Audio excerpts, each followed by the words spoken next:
opening statements in the trial of a woman accused of luring 4 young men to their deaths, allegedly at the hands of MS-13. But now they take in young women. That in Los Angeles, equal rights for gang women often includes the right to die. In the last video, we told you the stories of 11 of the most feared female gangsters in U.S. history and the brutal prices they paid. Lil Snoop, Rambo, Taiosha, Tara, Moisha, women who made dangerous men nervous, women whose names still echo in the streets. But the story doesn't end there, because behind every feared name, there are more. Only 18 years old, sitting in a car with her friend and never going home again. 2 young mothers. One birthday party that turned into a massacre. Teenage girls caught in Compton's endless war. Women whose only crime was being in the wrong place when the bullets started flying. These are not urban legends. These are real women whose lives ended in blood on American streets. In this video, part 2, we turn to the other side of the same war. The women who were not always holding the gun, but still paid with their lives. From Chicago's South Side to Compton's concrete, from a quiet party in Inglewood to the frozen streets of Los Angeles, these 13 stories prove one brutal truth. In the gang world, innocence is never protection. Let's begin. 1. Brittany Rice, 18 years old, Chicago. April 1st, 2019, Southside Chicago. The 7700 block of South Eggleston Avenue in the Winnacunnet Parkway neighborhood. Brittany Rice was only 18 years old. She was a senior at Innovation's charter school with a 3.7 grade point average, set to graduate in June. More than that, she was a young mother. Her little daughter London was about to turn 3 that same weekend.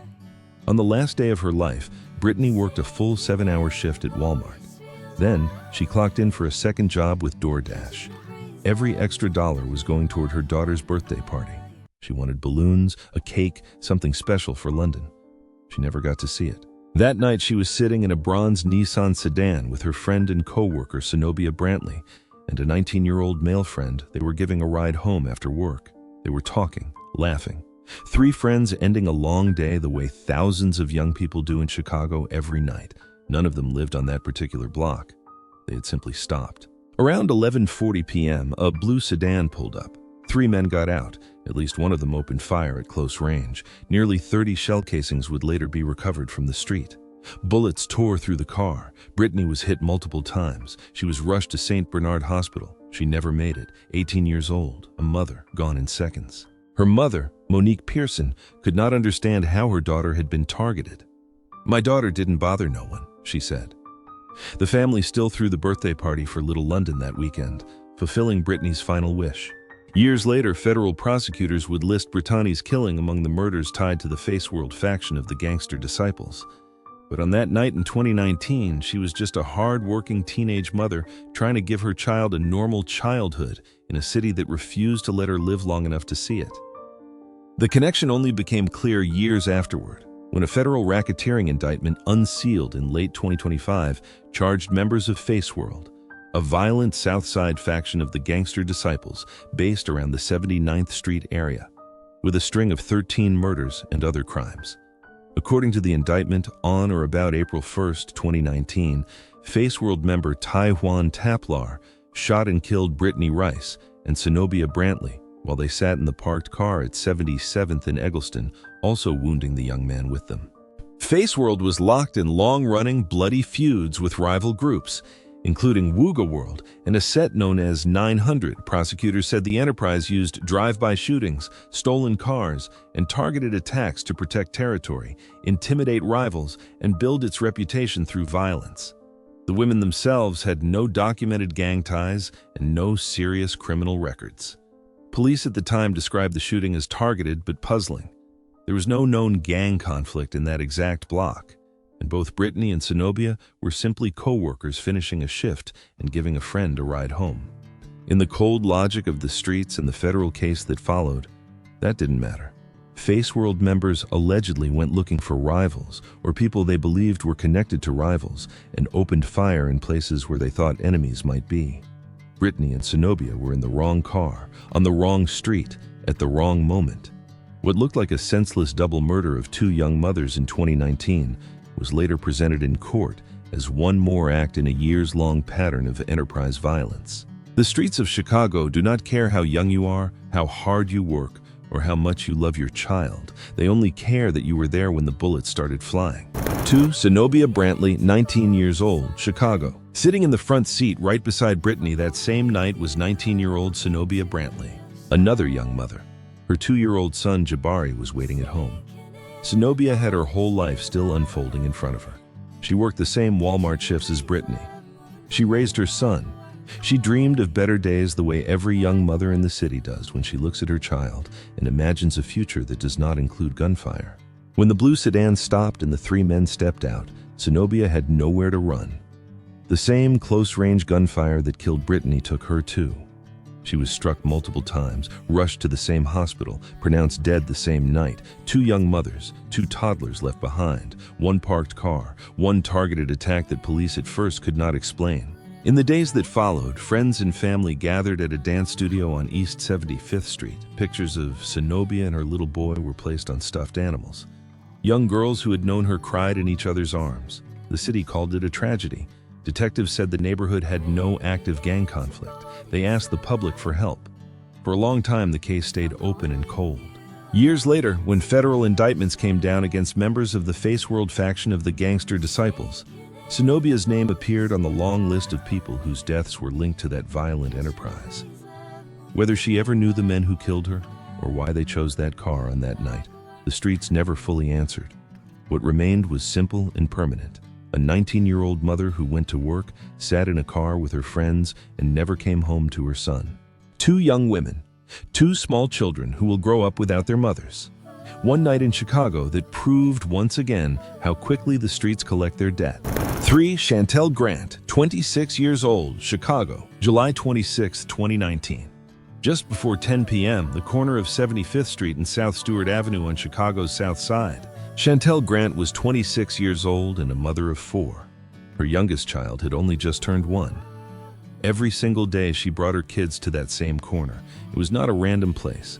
It was the heart of Mothers Against Senseless Killings, MASK, a group of neighborhood mothers who refused to surrender their block to the gunfire that had already stolen too many lives. MASK had claimed that corner since 2015. They cooked out.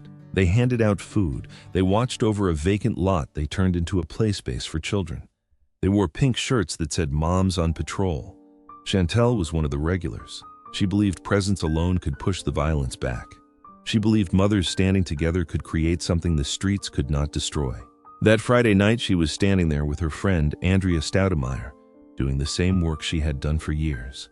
A blue SUV rolled past. Someone inside opened fire. Bullets tore into the crowd. Chantel was struck multiple times in the chest. She was rushed to the University of Chicago Medical Center. She never left. MASK founder Tamar Manasseh later said it was one of the saddest nights of her life.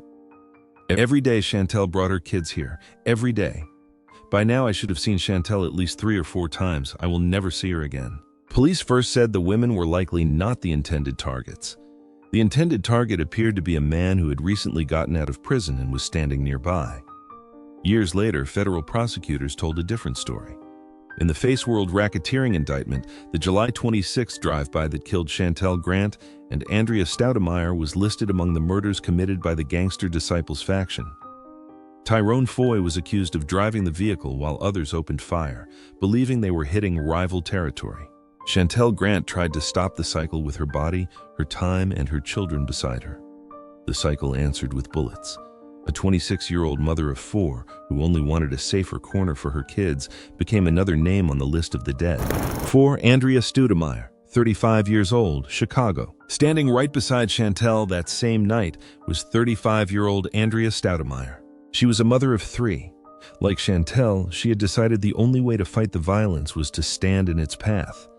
She joined MASK and made the corner of 75th and Stewart her second home. She cooked. She watched the children. She chose presence over fear. She chose love over guns. Andrea had seen enough blood on Chicago streets. She had decided the answer was not more shooting. The answer was mothers refusing to leave the block. For years, the group turned that corner into what they called sacred ground, a place where kids could play and mothers could watch over them without the constant threat of gunfire. On the night of July 26, 2019, the threat came anyway. The blue SUV slowed, gunfire erupted. Andrea was hit multiple times in the chest, the same way Chantel was. She was taken to the same hospital. She was pronounced dead the same night. A 58-year-old man was grazed in the arm. Another man was wounded. Police initially said the women were not the intended targets. The intended target was believed to be a recently released gang-affiliated man who happened to be standing nearby. Later, federal court documents listed the same shooting as one of the acts of violence carried out by the Face World faction of the Gangster Disciples. Prosecutors alleged the shooters were driving through what they believed was rival territory and opened fire. Andrea Stoudemire had spent years trying to heal a broken community one corner at a time. She stood on the sidewalk with her friend, doing the work she believed in, when the bullets arrived.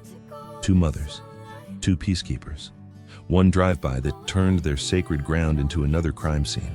In Chicago, even the women who tried to stop the killing became part of the body count. 6. Nina Davis, 29 years old. January 28, 2023, just after 2:30 in the morning.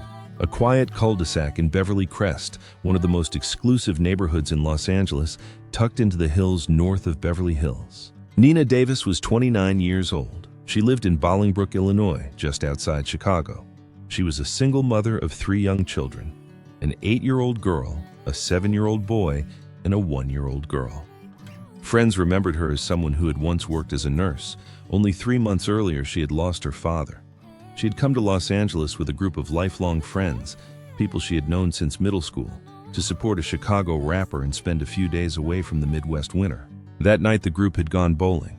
They returned to the short-term rental, a modern multi-million-dollar home with a pool on a private street. Nina was sitting inside a vehicle with 2 of her closest friends, Iyanna Hutton and Destiny Sims. They were talking, winding down after a night out, when the attack began. Gunmen approached under the cover of darkness and opened fire. More than 30 rounds tore into the car. There was no time to run, no time to react.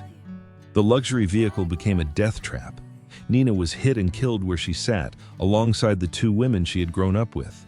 Police later said the 3 women were not the intended targets. The ambush was aimed at others in the group.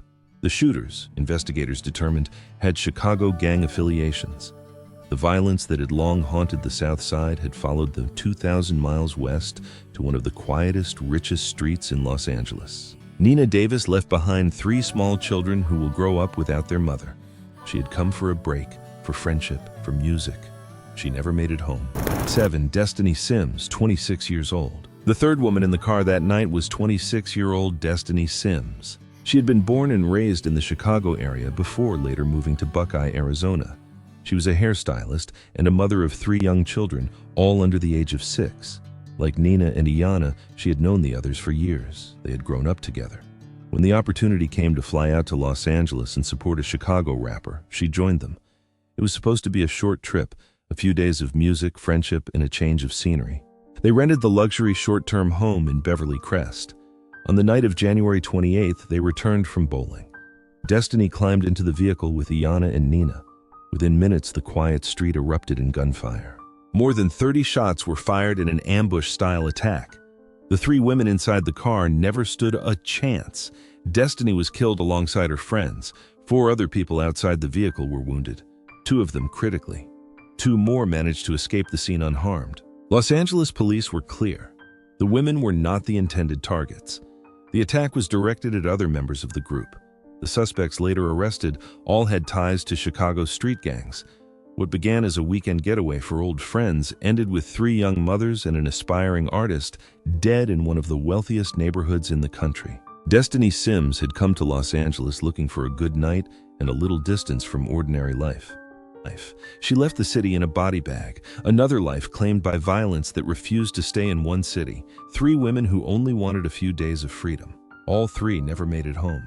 7. Destiny Sims, 26 years old. Destiny Sims never expected the night to end the way it did.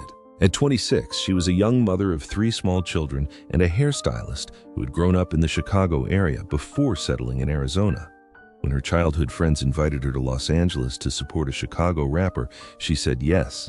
It was supposed to be a short escape, music, old friends, and a few days away from everyday life. They rented a luxury short-term home in Beverly, Crest. After a night of bowling, the group returned to the quiet cul-de-sac. Destiny climbed into the car with Iana Hutton and Nina Davis. Moments later, gunmen opened fire. More than 30 rounds tore through the vehicle. Destiny was killed alongside her 2 friends. Police later confirmed the 3 women were not the intended targets. The ambush was aimed at others in the group and carried out by men with Chicago gang ties. 4 more people were wounded. 2 others escaped. Destiny Sims had only wanted one good night with the people she had known since childhood. She never made it home. 8. Marnisha Hamilton, 25 years old, Inglewood. It was supposed to be a birthday celebration. On the night of January 23, 2022, 25-year-old Marnisha Hamilton showed up for her younger sister Brianna, who was turning 20. The party was held at a short-term rental house on Park Avenue in Inglewood. Family and friends gathered, music played, balloons filled the rooms. The sisters, both studying to become nurses, were simply there to celebrate. Shortly after 1:30 a.m., the gunmen arrived. It was a planned ambush. Shooters opened fire on the party. Marnisha was killed. Her sister Brianna died beside her. 2 young men, Teron Whitaker Jr. and Jaden Griffin, both 21, were also shot dead. 4 lives ended in minutes. Prosecutors later linked the attack to the long-running war between East Coast Crips and mob Piru Bloods. The house was left with bullet holes and scattered balloons. Marnisha Hamilton never got to finish celebrating her sister's birthday. What began as a night of family and laughter ended as one of Inglewood's deadliest attacks in years. I'm Brianna Steins, 20 years old. It was supposed to be the night she turned 20. Brianna Steins, also known as Brianna, had her whole life still opening in front of her. She was studying nursing. Friends described her as outgoing, beautiful, full of plans. On the night of January 22nd into January 23rd, 2022, family and friends gathered at a short-term rental house on Park Avenue in Inglewood to celebrate. Her older sister, Marnisha Hamilton, 25, was right there with her. The 2 sisters had grown up together. Both were trying to build something better than the violence that surrounded so many young people in Los Angeles County. Music played, balloons filled the rooms, laughter mixed with the ordinary noise of a birthday party. Then, shortly after 1:30 a.m., the gunmen arrived. It was a planned ambush. Multiple shooters opened fire on the house. Witnesses later said it sounded like war. More than 40 rounds tore through the night. Assault-style rifle casings mixed with handgun rounds on the ground. Brianna was hit. Her sister Marnisha was hit. 2 young men who had come to celebrate with them, Teron Whitaker Jr. and Jaden Griffin, both 21, were also killed. 4 lives ended in minutes. 1 more person was left critically wounded. Prosecutors later tied the attack to long-running gang rivalries between East Coast Crips and mob Piru sets. Social media posts and perceived disrespects had fueled the feud. The shooters did not care that it was a birthday. They did not care that 2 sisters were simply trying to celebrate 1 more year of life. They only cared about the war they were fighting. Brianna never got to blow out the candles. Her mother would later stand in court and tell the convicted killers that she would never forgive them for taking 2 of the most beautiful souls. A 20-year-old nursing student who only wanted 1 night of happiness became another name on the long list of young people lost to the streets of Los Angeles and Compton. The balloons were still there the next day. So were the bullet holes. 10. Angela Southall, 16 years old, Compton. December 2nd, 1995. Compton. A quiet Saturday night that was never supposed to end in blood. 16-year-old Angela Southall was a junior at Fairfax High School. That afternoon, she had gone shopping with her best friend, 17-year-old Ronice Alicia Williams. The 2 girls liked to bring home shopping bags from the mall and hang them in their rooms like trophies. Later that evening, they stood in Angela's driveway on South Dwight Street with 20-year-old Keen Lavelle Faulkner. They were getting ready to drive to a Cerritos roller rink for hip-hop music night, their regular Saturday ritual. None of them were gang members. They simply lived next door to a house associated with the Nutty Block Compton Crips. Earlier that same day, Nutty Block members had carried out a drive-by that wounded several people and killed a young woman named Renika Jones, the girlfriend of an influential Acacia Block ATF member named Alfred Eugene Shallowhorn. Shallowhorn wanted revenge. He and fellow ATF member Cortez Elliott drove to the Nutty Block house looking for targets. When Angela, Ronice, and Keen stepped out of the neighboring house, the gunmen mistook them for rivals. They opened fire. Angela's father, Daryl Southall, heard the gunshots and ran outside. He found his daughter lying on her stomach. She told him she had blood in her mouth. Then she went quiet. Angela had been shot 3 times in the chest. Renice was shot once in the head. Both girls died. Faulkner was also hit and later died from his injuries. 2 teenage girls who only wanted to go skating. 1 young man who only wanted to ride with his friends. All 3 killed because they lived next door to the wrong house on the wrong night in the middle of a gang war they had nothing to do with. In Compton in the mid-1990s, even living next door could be a death sentence. Angela Southall was 16 years old. She never made it to the rink. 11. Renice Elisha Williams, 17 years old, Compton. Standing in the driveway next to Angela that same December night in 1995 was 17-year-old Renice Elisha Williams. Like her best friend, Renice was not a gang member. She was simply a teenager who lived next door to a house linked to the Nutty Block Compton Crips. Earlier that day, the girls had gone shopping together. Later, they planned to head to a Cerritos roller rink for hip-hop night, the same Saturday ritual they always followed. When the 2 ATF gunmen opened fire, mistaking the 3 young people for rival Nutty Block members, Renice was hit once in the head. She died at the scene alongside Angela. The third friend, 20-year-old Keen Faulkner, was also shot and later died from his wounds. 3 young lives ended because of pure proximity. The shooters were seeking revenge for a killing that had nothing to do with Renice or Angela. In the middle of a Crip-on-Crip war that refused to stop, simply living next door was enough. Renice Elisha Williams was only 17. She never got the chance to become anything else. 12. Yoselin Alejandra Nino, La Flaca, Gulf Cartel. April 2015, Matamoros, Tamaulipas, Mexico. Jocelyn Alejandra Nino, known on the streets as La Flaca, the skinny one, was a young woman who had become a foot soldier for the Los Ciclones faction of the Gulf Cartel. In January of that year, a photo of her smiling while holding an assault rifle and wearing body armor spread across social media. The image made her a target. She operated in the violent plaza of Rio Bravo, fighting against the rival Los Metros faction, or around April 12-13, her enemies captured her. Days later, authorities found her dismembered body stuffed inside an ice cooler in the back of an abandoned truck in a Matamoros parking lot near the International Bridge.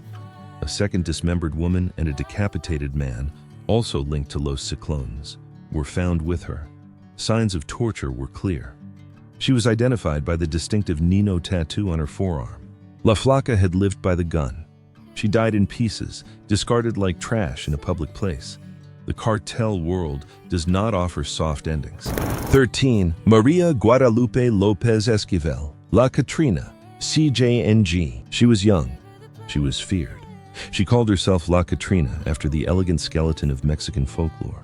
Maria Guadalupe Lopez Esquivel rose quickly inside the Jalisco New Generation Cartel in Michoacan's Tierra Caliente. Still only in her early 20s, she commanded hitmen, arranged payments to lookouts, and was linked to the October 2019 ambush that left 13 state police officers dead in Aguililla. She posed with gold-plated weapons and lived the high-risk life of a cartel operator. On January 10, 2020, Mexican security forces, National Guard, Army, and state police closed in on a house in the community of La Boconda near Tepalcatepec. A firefight erupted. La Catrina was shot in the neck. Body camera footage captured her struggling to breathe on the ground as a soldier tried to calm her. "Relax, the helicopter is coming for you. Try to hold on." She died shortly afterward from her wounds. Another young woman who climbed high in a world that only knows how to pull people down. 13 names. 13 lives that ended far too soon. Some were just trying to make it through another day in Chicago.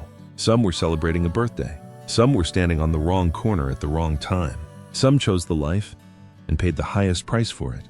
What connects all of them is the same brutal truth. The streets, whether in Compton, Englewood, Inglewood, Beverly, Crest, or across the border in Mexico, do not care about age, dreams, or second chances. They take what they want and leave families to pick up the pieces. These stories are hard to hear, but they matter. Because behind every headline and every body count are real people who once laughed, worked, raised kids, and hoped for something better. Some of them never got the chance to grow old. Some never even got the chance to grow up. If this video made you stop and think even for a moment, then it did its job. Drop a comment with which story hit you the hardest, and if you haven't already, go back and watch part 1. This is the reality behind the names. Stay safe out there.